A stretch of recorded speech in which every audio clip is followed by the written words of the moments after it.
the University of Cambridge. I studied here, and it gave me a lot in terms of knowledge, in terms of understanding. So it's quite a big deal for me to be standing here. I've sat there.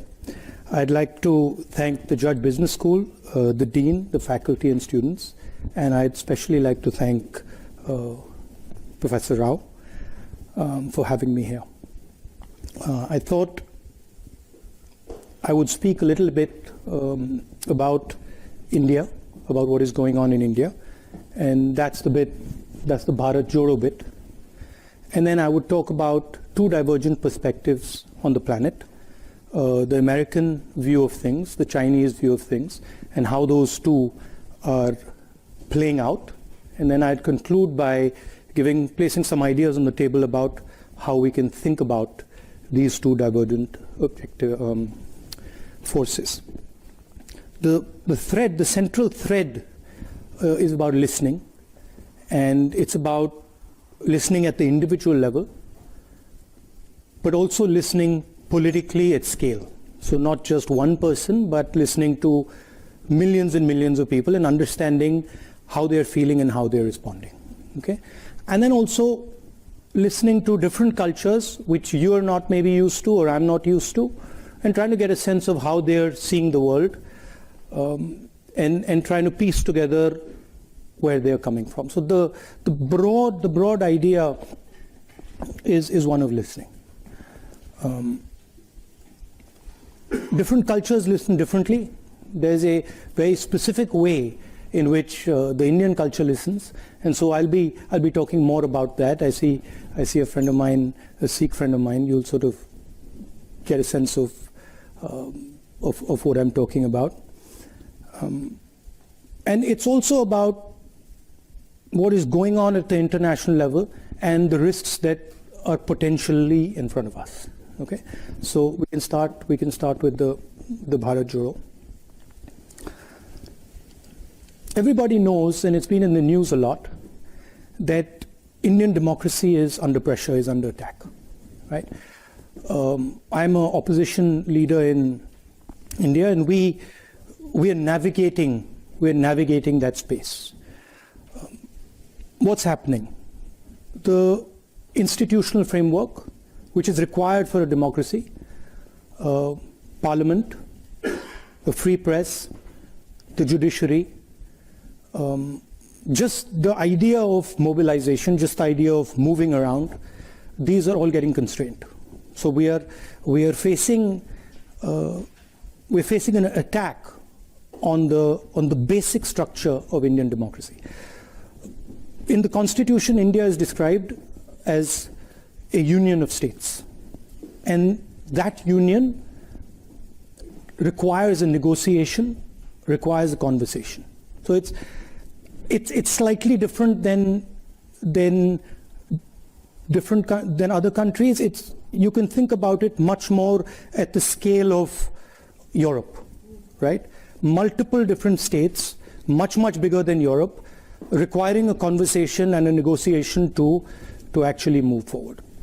And it's that negotiation that is actually coming under attack and under threat, right? Here you can see that picture.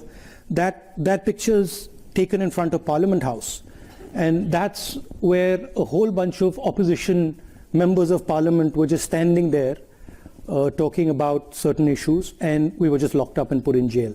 And that's happened 3 or 4 times, right? And it's happened relatively violently. That's just an example. And you've also heard of the attack on minorities, the attack on the press. So you get a sense of what is going on. Now, the one way I like to think about it is that Indian democracy is a public good, okay? Because it is by far the biggest democracy. At least 50% of people who live in a democratic space live in India. And so preserving and defending Indian democracy is more than just about India. It's actually about defending the democratic structure and the democratic system on the planet, right? Can we do the next slide? So that's what I described. capture and control of media and the judiciary, surveillance and intimidation. I myself had Pegasus on my phone. Large number of politicians have Pegasus on my phone, on their phone. I've been called by intelligence officers who tell me, listen, please be careful what you're saying on the phone, because we are sort of recording this stuff. So this is a constant pressure that we feel. Cases on opposition. I've got number of criminal libel cases for things that, you know, should under no circumstances be criminal libel cases, but that's the story, right?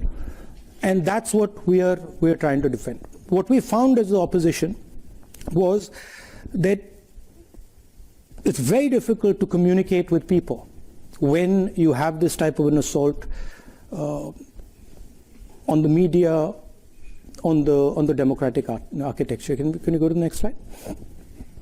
And so we decided to go back into Indian history and Indian culture, and we decided to use a very powerful tool that has been used in Indian history called the yatra. And that's Mahatma Gandhi doing a yatra against the British, which actually broke the back of the British Empire. It's called the Dandi Yatra. My Indian friends here will know about it. And it was a yatra that raised the issue of a salt tax. It was about 450 kilometers. The idea of a yatra is not just a journey, right? It's a journey, it's a conversation, it's listening to people, but at its heart, it's the idea of annihilating yourself. So at the heart of a yatra is the idea that you attack yourself, and you attack yourself by the distance that you walk, by the pressure you put yourself under, and that's the basic philosophy of a yatra. And the idea is that if you attack yourself and you shut yourself down, you shut your ideas down, then when someone speaks to you, you will be able to listen to him or her more effectively. That's the broad philosophical idea behind it, and it's there in a number of religious systems as well as an idea. The idea of attacking yourself, of annihilating yourself to understand, to observe, to listen. And it also has to have a sense of perseverance. It can't be that you just do it for 5 days. It's got to hurt you. It's got to be long. And it's got to take time. Can we do the next one? And so that's the yatra that we started. It started from Kanyakumari in the south, and it went all the way to Srinagar. 5 months, well actually 4.5 months of continuous walking, 4,000 kilometers, 14 states, 136 days, 9 languages, multiple religions. Next slide. And so we started on this. We decided, okay, we're going to do this. We got 125 core people, and we said, okay, we start to walk. And we had no idea, frankly, what we were getting ourselves into. Okay, because I'm a runner, so for me, I thought to myself, look, okay, we're walking 30 kilometers a day. I run 10 easily, so 30 can't be that difficult, right? A little bit of arrogance. So I was like, this is not going to be a big deal. And so we started. And immediately we realized what we had got ourselves into, okay? Because this was not actually about the distance at all, right? The distance was almost irrelevant. It was about the energy that was embedded in this thing, right? And the number of people, the scale of the thing, spiraled completely out of control. So it went, in our imagination, it was 120 people walking with, 3,000, 2,000 people coming sometimes. This became 50, 100,000 people. And when you get 50, 100,000 people next to you, it's not easy, because you are just thrown around, right? And the forces are very, very big. to give you an idea, 6 people died, okay, walking this thing. Multiple people broke their legs, arms, and that was the type of energy that was released. What I did early on, I thought to myself, okay, so what is my responsibility in this? What do I have to do? And I came out with a concept which was that when we're walking and there's this massive group of people and this pressure, I have to ensure that the space in front of me is safe, right? Whether it's a woman who comes, whether it's a young kid who comes, whether it's a handicapped person, whoever comes, that person's got to feel that I'm comfortable and in this huge energetic system, I'm safe. That was my first idea. And the second idea was, which I told the guys working with us, I said that, look, whoever comes into this space must feel that they've come home, right? They should not feel that this is a political rally. They should feel that they've come to see their, I mean, there were many of us, so they've come to see their brother, or they've come to see their sister, or they've come to see their mother, and they should feel very comfortable over there. And then when they leave, they should have a feeling that I just left home. So we try to make it a personal, emotional connect with people. That was just an idea, and that's the idea here of creating this listening space. Can we do the next one? And that's what the thing looks like, right? And that's so you can see the space around me there, and there's others who are walking with me over there. There you can't really see it. And so there's massive pressure coming into that space, right? And these people are walking, and then we are inviting them into the space, and we're having these conversations, which interestingly, the moment we came up with the idea of making it a home, they stopped being political discussions. So what was a political idea suddenly became a personal idea, right? And we started getting people who started talking to us about things that we never imagined that they would speak about, right? Just completely, as a politician, we're used to saying, okay, let's talk about employment, let's talk about, these type of things. And suddenly we were getting this emotional outburst of people telling us the most personal things.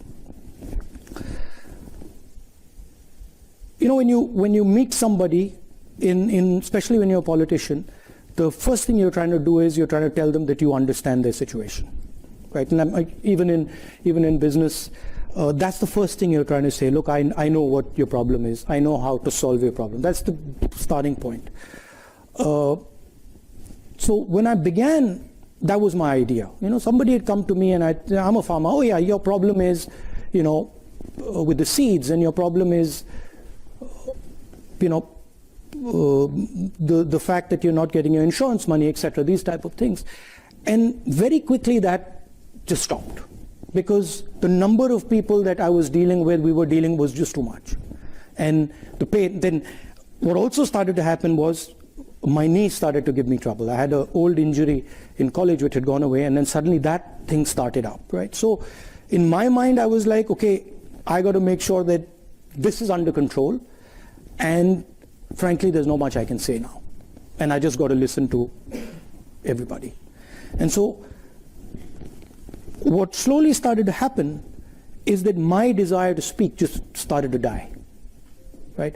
One, because I couldn't speak to so many people, and two, because I was in pain and I was just like, okay, I got to cruise through this thing, right? I'd get up in the morning. I mean, you can imagine it. You have knee pain, and you're like, okay, so how many kilometers do I got to go? 3,500. I mean, how do you even come to terms with that, right? You're like, my God, right? So this is, as I was dealing with this, I started to sort of go silent, right?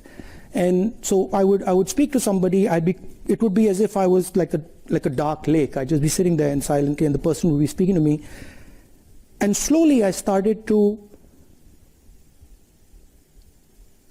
feel many things that I could not feel before, right? So for example, a farmer would come, he'd grab my hand, and immediately when I grabbed his hand, I could tell suffering that he's been through, the pain that he's been through, the difficulty he's been through. So you started to hear, not just with your ears, you start to hear with your hands, you start to hear, listen with your eyes, you started to look, you're walking with somebody and you can see that he's struggling. So you start to get a sense of what this person is and where he's coming from. Very, very deep sense of that. I'll give you the most shocking example of this, and I said that these discussions started becoming very personal. So we're walking and suddenly these two, and how you can hear in an individual, right, the voice of millions of people. Right? That's what, as a politician, I think about. How do I take what you're saying and say, okay, how do I now take it from there to what a million ladies are saying, or million women are saying, or what you're feeling, how do I translate it to what a million or 500,000 women are saying? So I'm walking, and suddenly these two girls come, one of them grabs my hand on this side, and the other one grabs my hand on this side. And when they grab my hand, I feel something I've never felt before, right, in their hand. I'm like, this is strange. The way they're holding my hand, there's something strange in it, right? It's like, almost like a desperate way of holding my hand. So I look at the girl and I say, tell me, what's happened? How are you doing? And she looks at me and she says, well, my sister and me, that's the sister, were gang raped by 5 guys. So this is not a personal conversation that you have with somebody you've just met. So I'm like, look, let's call the cops. Right? That's my first reaction. I'm like, that's a real problem. Let's call the cops. And they're like, no, please don't call the cops. You can't call the cops. So why can't I call the cops? And they're like, well, if you call the cops, we'll be shamed. And then the girl says, and I'll never be able to get married. So I'm saying, what do you want me to do? They don't call the cops. So I was like, okay, so but then what do I do? If I don't call the cops, how do I help you? They're like, no. We just wanted our brother to know what has happened to us. And I said, yeah, you've told your brother what's happened to you, but now what do I do? And there's nothing you can do. And then they walked away. Right? So now you extrapolate that, and you can see thousands of women who have faced something like that, and you can see the pain that is there hidden. You can see the difficulty that they're dealing with. The other thing they said, the other thing I thought when they walked away, I was like, my God, so these girls have dealt with this, and now they're going to deal with it for the rest of their life, and they're never going to tell anybody. Right? And I thought, that's crazy. But that's it. Right? So these are the type of things that started to happen. And they started to change, as a politician, the way I look at people and the way I think about people and the way I react to people. Right? Almost like a silence in me that is just, okay, say what you have to say and I'm quiet. And there's nothing I'm going to say. And tell me everything you have to say. Right? And then once you've told me, I'm not telling anybody. Right? Which is trust. So that's what this yatra started to do, and it started to happen with kids. I'm walking I'm walking, and just to give you a flavor of India, I'm walking, and there are these little beggars who come, little kids, and they come and they hug me and stuff. So I'm fooling around with them, and another man comes and says, "Don't do that." So don't do what? He's like, "Don't touch them." I said, "Why?" He says, "They're dirty." So I said, "No, you and me are dirtier than them." Right? So you can see then these ideas that are floating around that suddenly you never heard them before. You never heard, or you didn't get the granularity of it anyway. And then can we go to the next? Yeah. So that's a Sikh mechanic. You can see his hand there. And this is a girl whose house has been broken. Whose house I think has been smashed. Anyway, next. Now this is where the thing gets really interesting. So we are going through all the states, and Kashmir is a state which is insurgency prone, right? There's a lot of violence. There's been quite a lot of violence for many years. In fact, that picture there is me putting flowers on the spot where almost 40 soldiers were killed by a car bomb some years back. So we arrive in Kashmir, and Kashmir is this so-called violent place. And as I'm entering Kashmir, the security guys come to me and say, listen, we need to talk to you. So what do you need to say? And they say, well, look, the thing is, you can't walk in Kashmir, right? It's not a good idea. We're walking 3 days, and we're walking 3 days in the roughest districts. So you can't walk in Kashmir. It's a bad idea. So I'm like, why can't I walk in Kashmir? And they're like, well, because you'll get hand grenades thrown on you. So now I'm responsible for 120 people I'm working with, right? So I'm like, look, let me go and have a little word with them.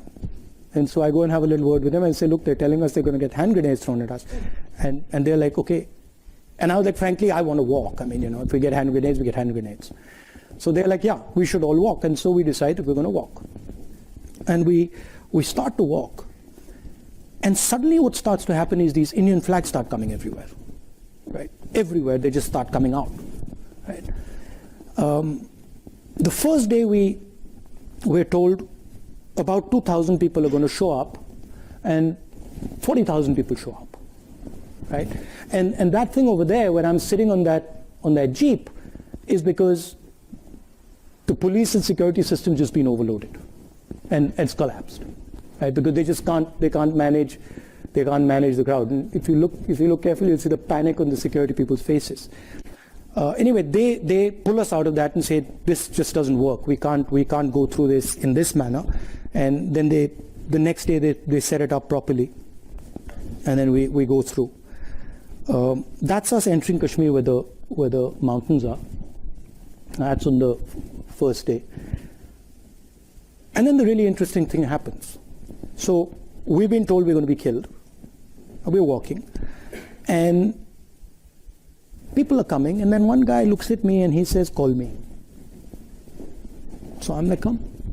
And the security people have said, listen, please don't do this. Please don't call people. Like, we walk here, don't call people, because this is putting everybody at risk. So the guy says, call me. I say, come. So he comes. Starts walking next to me. And he says, Mr. Gandhi, you've come here to listen to us? So I'm like, yes.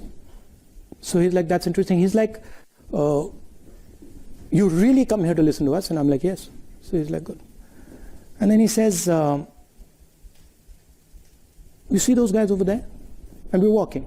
And he says, you see those guys over there? And I'm like, yes, who? He's like, those boys over there. And I'm like, yeah. He's like, the militants. Right? Now, militants should normally kill me. In that environment, militants should kill me. And he says, they're there. And they're looking at you. So I look at them, and they give me this sort of, I'm serious, they give me this sort of look. And I'm like, okay, I'm now in trouble, right? Because this guy's just told me this. They give me this look, and I give them this look back, and then we carry on, nothing happens, right? And why I'm telling you this is because they actually couldn't do anything. They actually didn't have the power to do anything, even if they wanted to. Because I had come into that environment listening. And I had come into that environment completely with no violence in me at all. And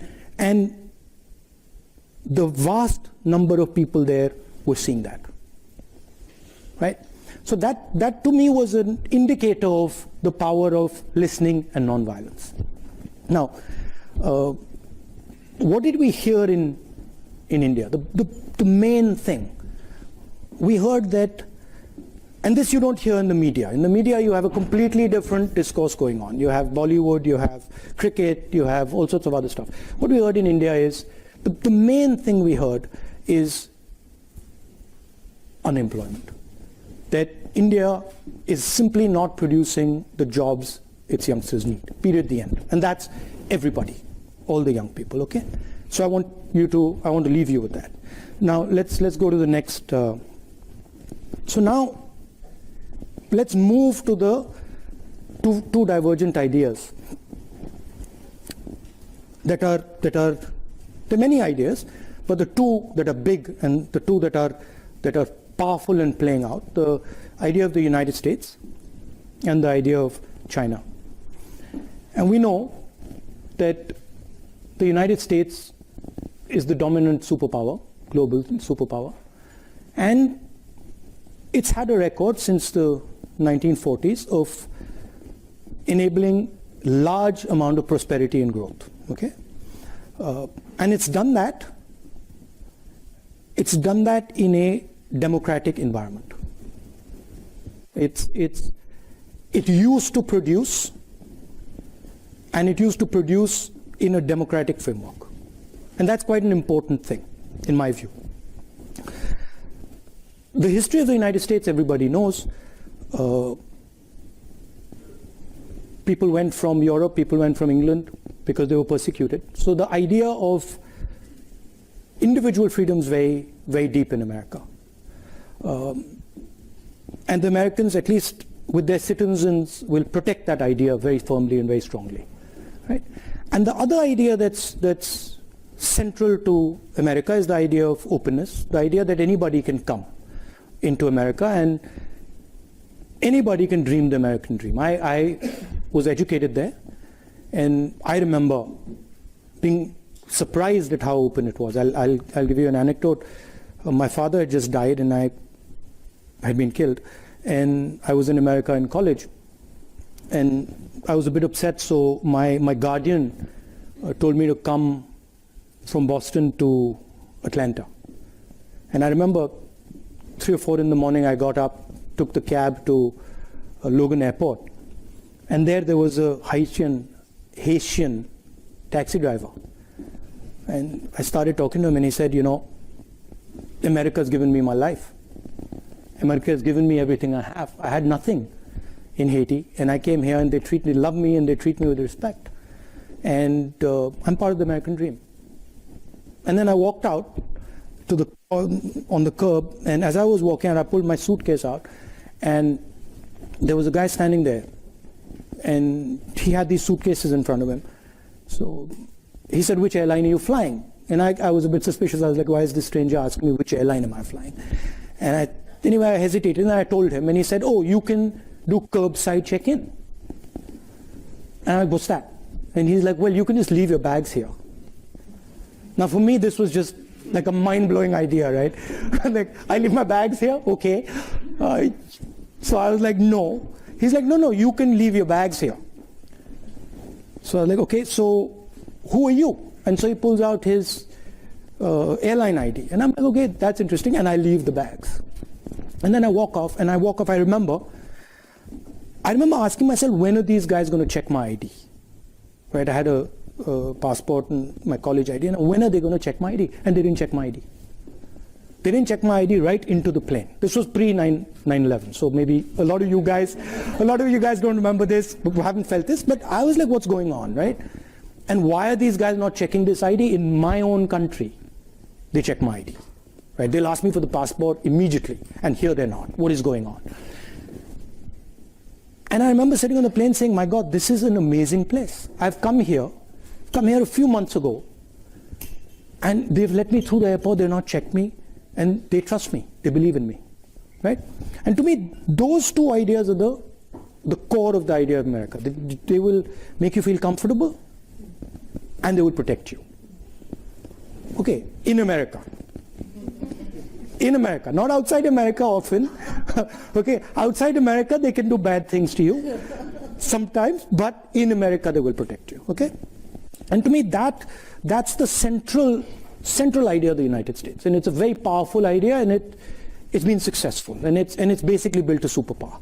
It's built an engine that has allowed people to come in, huge amount of innovation, huge amount of technological advancement, many positive spillovers. But now there's a problem.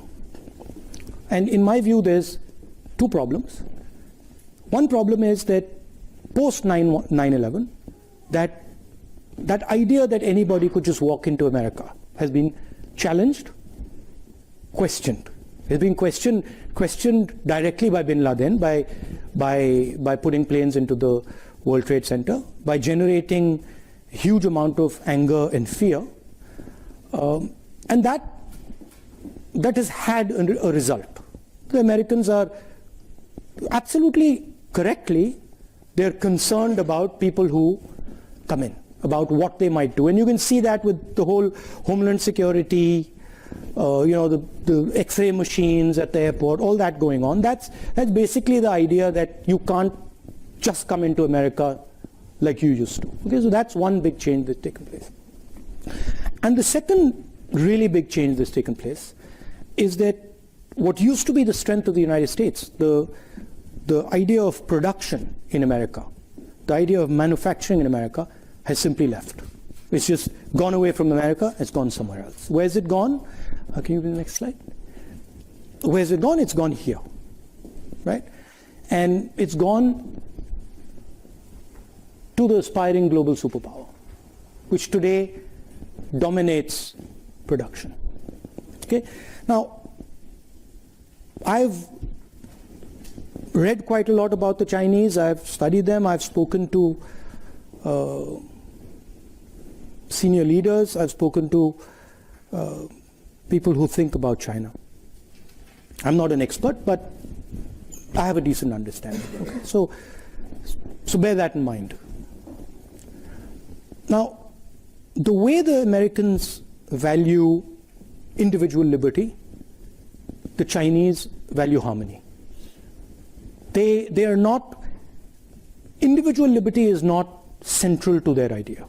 Okay, their idea is much more about the society being in harmony, because they've had massive tremors, right? They've had huge amounts of pain, they've had revolution, they've had civil war, they've had the Cultural Revolution. So what they don't want is that things go out of control, that things spiral out of control and disorder comes, which is legitimate. For them it's as legitimate as individual liberty is for the United States, right? For them. One conversation that I had really struck me about China, and it's shaped how I think about it. Okay, and the conversation was with a senior gentleman of the Communist Party, and I asked him, I said, tell me, what is China? Right? I said, is China a country? He says yes. And I said, okay, is China a nation? And he said yes. I said, no, but give me a Chinese explanation of what you are. And so he says, look, Mr. Gandhi, I'll explain it to you. He says the Yellow River comes down from the Himalayas. It flows down. And it has unlimited power. It has unlimited energy in it. He says if Chinese civilization orders itself and organizes itself effectively, which it does on the coast, mostly, it can harness the power of the Yellow River. And when it harnesses the power of the Yellow River effectively, China rises. He says sometimes what happens is the Yellow River comes with all its energy, and China cannot organize itself to harness its energy. And then there is disorder in China. And the energy havoc in, and then flows into the sea and is wasted. And I thought this was a completely different way of thinking about a country than anything I had heard from any Western politician. I had never heard anything of this type, right?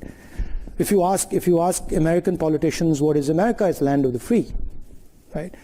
They don't start talking to you about the Mississippi River, and that's, I never heard it. Maybe they do, okay? But so China looks at energy, China looks at flow, China looks at processes, right? And China tries to shape them. Now, if you use that metaphor, you can see some of their actions flowing out of this. Right? You can understand now what the Belt and Road looks like and why it does what it does. Because the Yellow River, the Yellow River flows this way. Chinese civilization harnesses the energy, and then the energy flows right back into Asia. Right? You can understand what the Three Gorges Dam is. Right? And I get the sense, and maybe I'm wrong, but I get the sense that the infrastructure that you see in China, the railways, the airports, the dams, they are actually, in the Chinese mind, they are emerging from nature. They're emerging from the power of the river, and they're, in a sense, China sees itself as a force of nature, right? And is embedded in nature. Whereas the West, America, does not see itself as embedded in nature. It sees itself as placed on top of nature. Okay? Now this completely changes how you think about things. And this explains, to me at least, why the Chinese would be so interested in harmony. And why, and how they would think about it. There's another conversation that for me was absolutely fascinating. And I started, when I get into conversations, I tend to pester people, ask them silly questions and stuff. So I started asking this other gentleman about IP, right? And I said, look, what do you think about IP? And he's like, no, we completely agree with IP, and IP makes sense. Intellectual property is fundamental. And I asked him a couple of times. And then he made two very interesting observations. So he says to me, in the middle of the conversation, he says, Mr. Gandhi, people don't invent things. Things emerge. Right? Completely different viewpoint. In the United States, Steve Jobs invents something. In China, things emerge. Meaning processes happen, and then out of those processes, things come out. And he says, why should somebody who is, anyway, he says, even if things are invented, why should someone who has invented something have perpetual rights on it? So what if he's invented it? Why should he have a monopoly on the benefits of that thing? To me, this was quite a profound statement. And I said to him, look, the logic is that you give him the right to give him an incentive so that he invents again, right?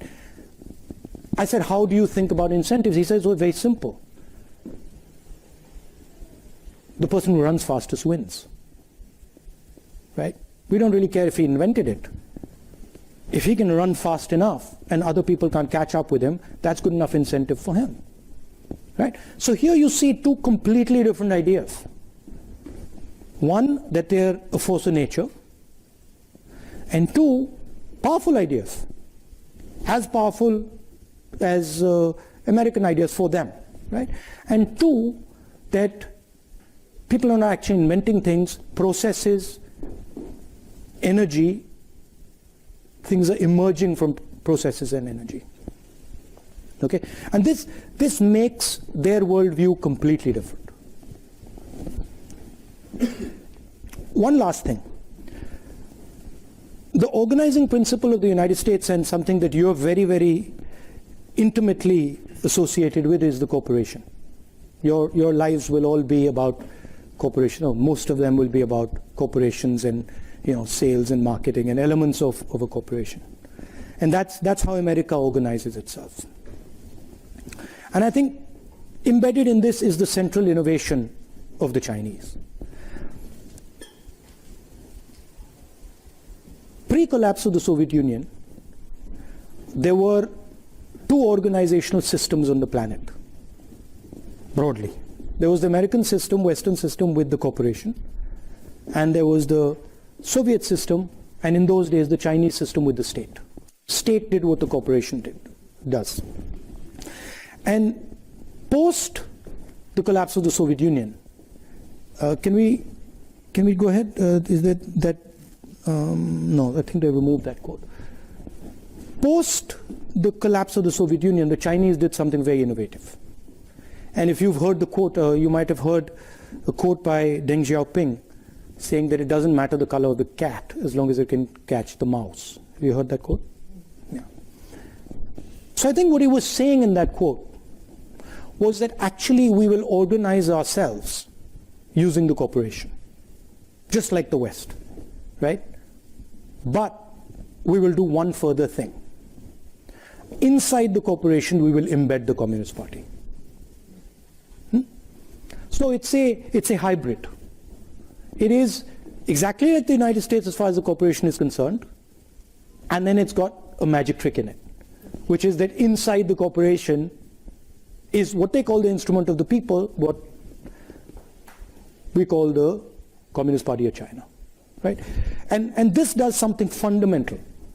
What it does is it allows the Communist Party of China to have a full monopoly on information in the country, which the government of the United States doesn't have, or the government of India doesn't have, or the government of most other countries doesn't have, because there's a separation between the state and the corporation.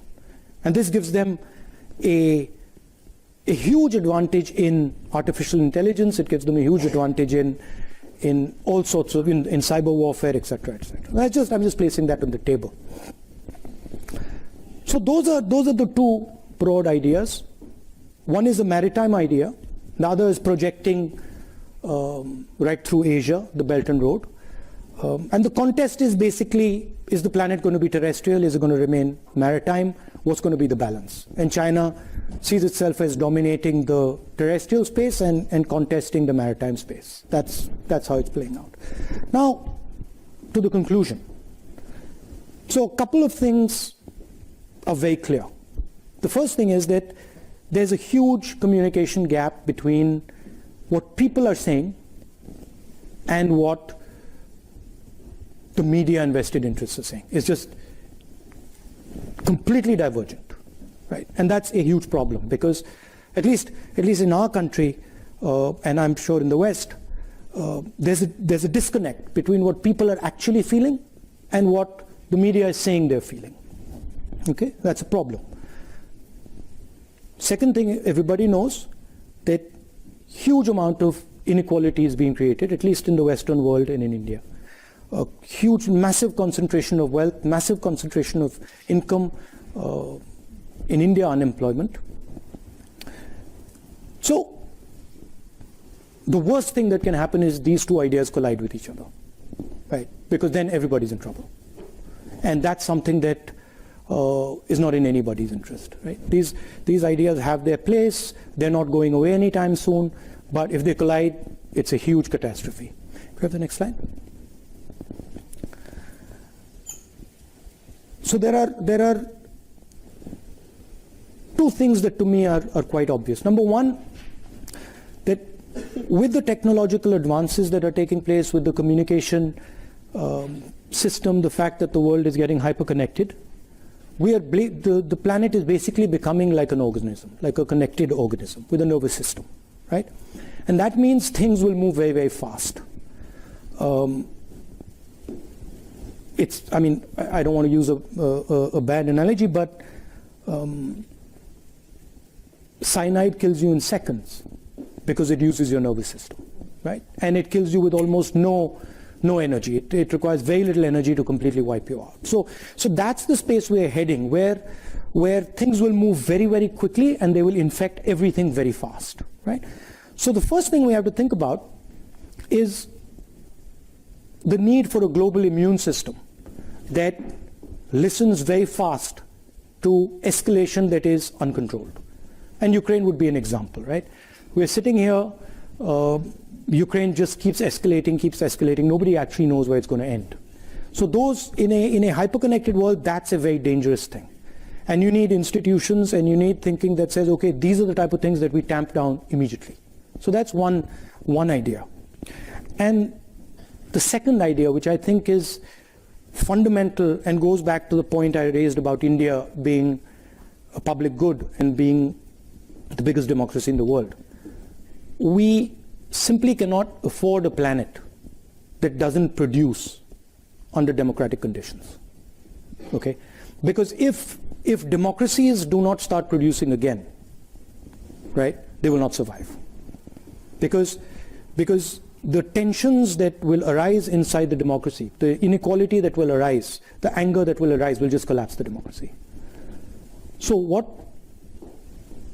is required is new thinking about how you start to produce in a democratic environment, which is completely different than production in a coercive environment. In a coercive environment, what you're basically doing is a factory, a production unit has a huge amount of socio-political energy inside it. And what you're doing is you're forcing it closed inside the structure. You can't do that in a democracy. So that conversation between labor and capital has to happen, has to be a negotiation, right? And I think that's where a lot of the thinking has to happen. How do we start to produce again in a democratic environment, and how do we manage the negotiation between the structures in the factory so that they can happen in a democratic structure? Otherwise, in my view, democracies are in trouble, in big trouble, right? And that the good news there is, of course, technology will help you, decentralization will help you, decentralization of power will help you. So I think things can be done now that couldn't have been done 10, 20, 30 years ago in terms of technology, in terms of decentralized manufacturing, in terms of the structures that you need for that negotiation. But I think that's where a lot of the conversation has to happen. And finally, for me as a politician, the idea of listening, observing, and doing it persistently, quietly is very powerful. And I think these ideas, divergent ideas, they need to also spend some time listening to each other. One mustn't say that, oh, this is wrong and that is right. Everybody has his own way of doing things. But I think one must give space to the other and say, okay, what is that other person doing? And that requires a little bit of the idea that I mentioned at the beginning, this idea of annihilating the self, right? I'm going to keep quiet. I'm going to curb my desires. I'm going to curb my imagination, and I'm going to listen to the person in front of me with compassion, with affection, and see what he's trying to say, and listen deeply to what he's trying to say. I think that would be very, very good for the planet. Thank you.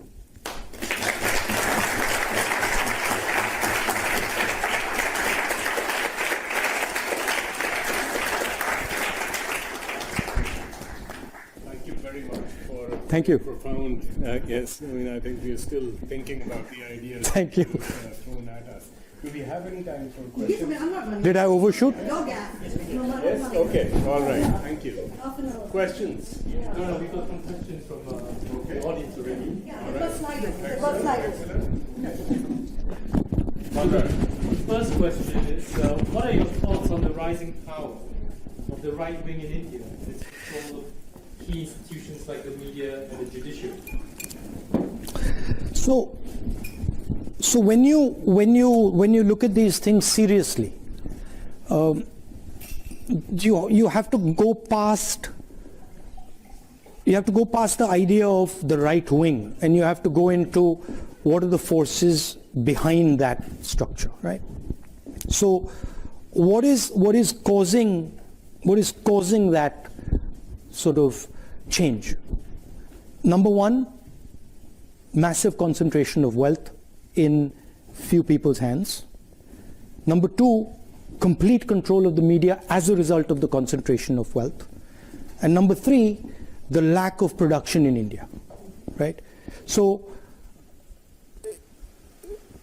if you have people working in factories, right, they can organize themselves politically. And if you can organize yourself politically, you can get a counterforce to right-wing mobilization. The problem is the bulk of India's people are unorganized labor. So it's very difficult for them to organize. They want to organize, they understand the need to organize, but because they're completely separate, They can't, right? So that's really how to think about it.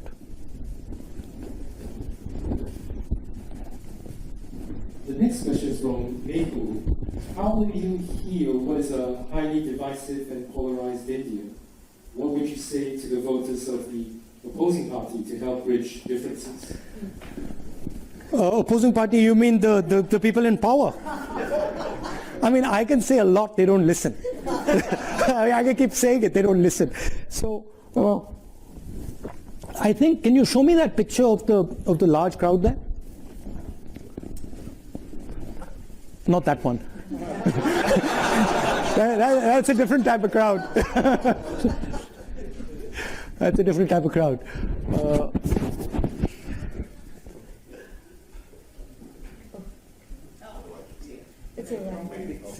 I think it's, yeah. It's a second, earlier. This one. So this is mass mobilization, right? And this is actually how you fight politically. Now, in a world where the media doesn't work, the way you fight is by mobilizing large numbers of people. It's difficult, it's tedious, it takes time, but that's the only way. You have to go through the street, right? And there's a lot that can be done using that system, right? I'm in fact surprised that it's not used more in other countries. I wonder about it, right? Because it's actually quite a simple thing to walk across India. It's not a complicated thing, right? And it's a very, very powerful thing. So it's about allowing people to express themselves, right? How do you heal?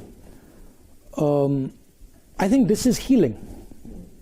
I think this really heals, because when somebody comes out and says, look, I had the opportunity to say what's in my heart. By the way, I had BJP guys coming here. I had BJP people coming up to me and saying what you're doing is good. What you're doing is good for the country, right? Large numbers of them, right? Because even they understand, at least the sensible one understand the risks that they're sort of pushing. Because in a hyper-connected world, you sort of create too much polarization, you get a massive backlash, and it can be very bad. The next question is, can you tell a few good policies implemented by Narendra Modi that you think are good for India in the long run? This is quite a popular question. No, see, the problem is that if you fundamentally disagree with the foundation of something, right? I mean, I could think about it and say, yeah, okay, maybe that policy that he's done is not a bad policy, right? Maybe giving ladies gas cylinders or giving people bank accounts is not a bad thing, it's a good thing. But that sort of misses the point, right? Because in my view, Narendra Modi is destroying the architecture of India. So I'm not too bothered about 2 or 3 good policies that he's doing if he's blowing my country to smithereens or our country to smithereens, right? And I think that's what he's doing. I think he is imposing an idea on India that India cannot absorb, right? India, as I said, is a union of states. It's a negotiation. And if you try to force one idea on a union, it'll react, right? I mean, I've got a Sikh gentleman sitting here, right? He's from the Sikh religion. You come from India? He comes from India, right? We've got Muslims in India. We've got Christians in India. We've got different languages in India, right? They're all India. Mr. Narendra Modi says he's not. Mr. Narendra Modi says he's a second-class citizen in India. Right? I don't agree with him.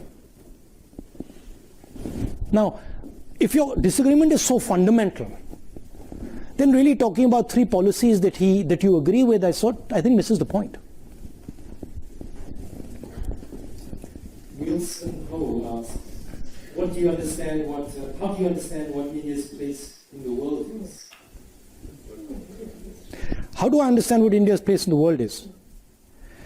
Somebody once told one of India's leaders, do you lean left or do you lean right? And she said, we stand straight. Right? So India's place in the world is when India is successfully expressing herself, right? Not himself, herself.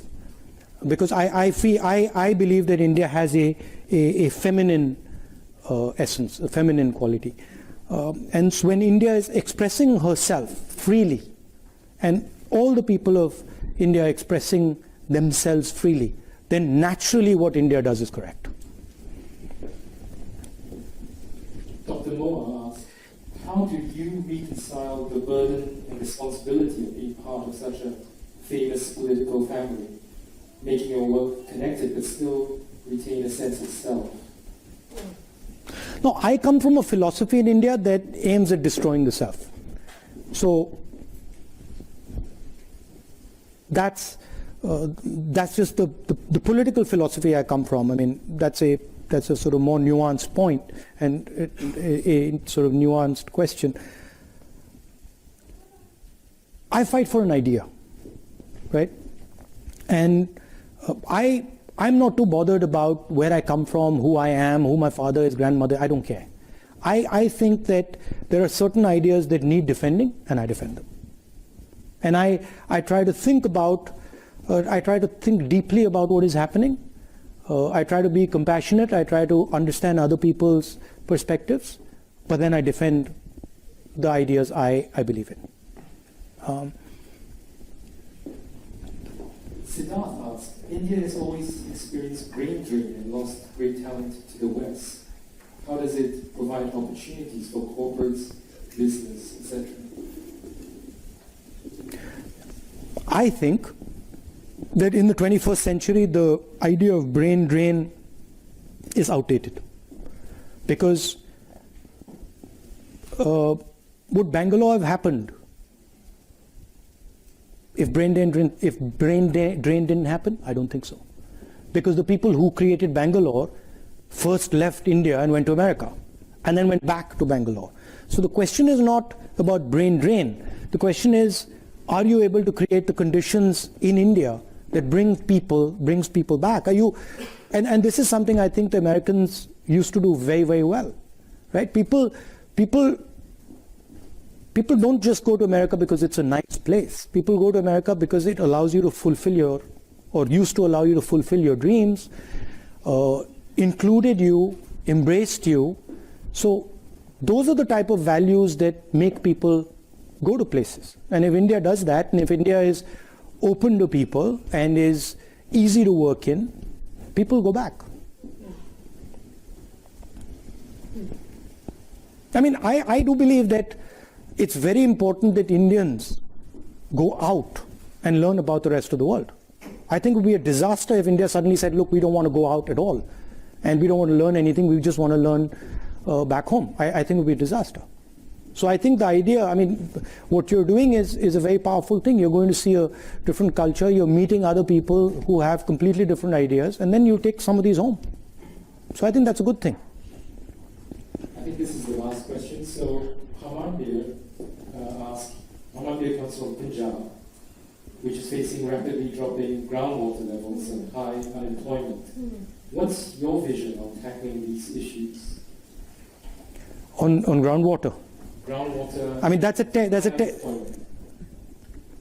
takes us back to the idea of production in a democratic environment, right?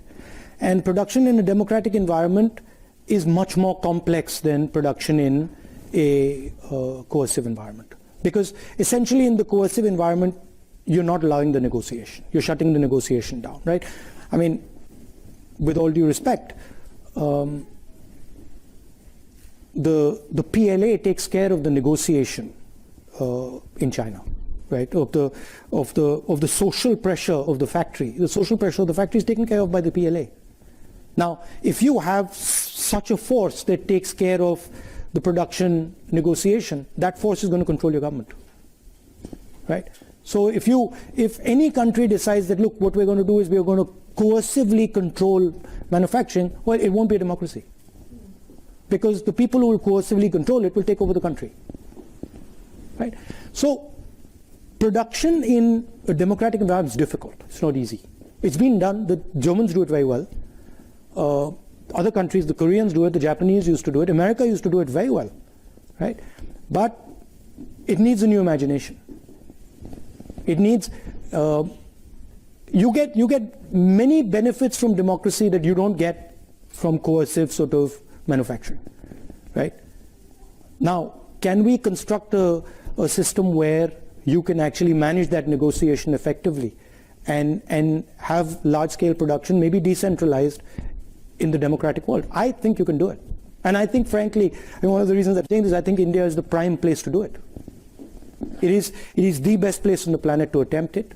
There are many different models possible in India. There are 30 different states. I think it can be done there successfully. Punjab, the water problem is an agricultural problem, and it's because of essentially too much wheat and rice being grown there. So you have to change the agricultural cropping pattern, which is very complicated because it's sort of linked to something called the MSP, which is a technical thing, and we don't want to go there. I'm afraid that is all we have time for. But there is a reception where you can come and say hello to. But thank you very much. Thank you. It was an absolute dream to listen to you. Thank you. Very much.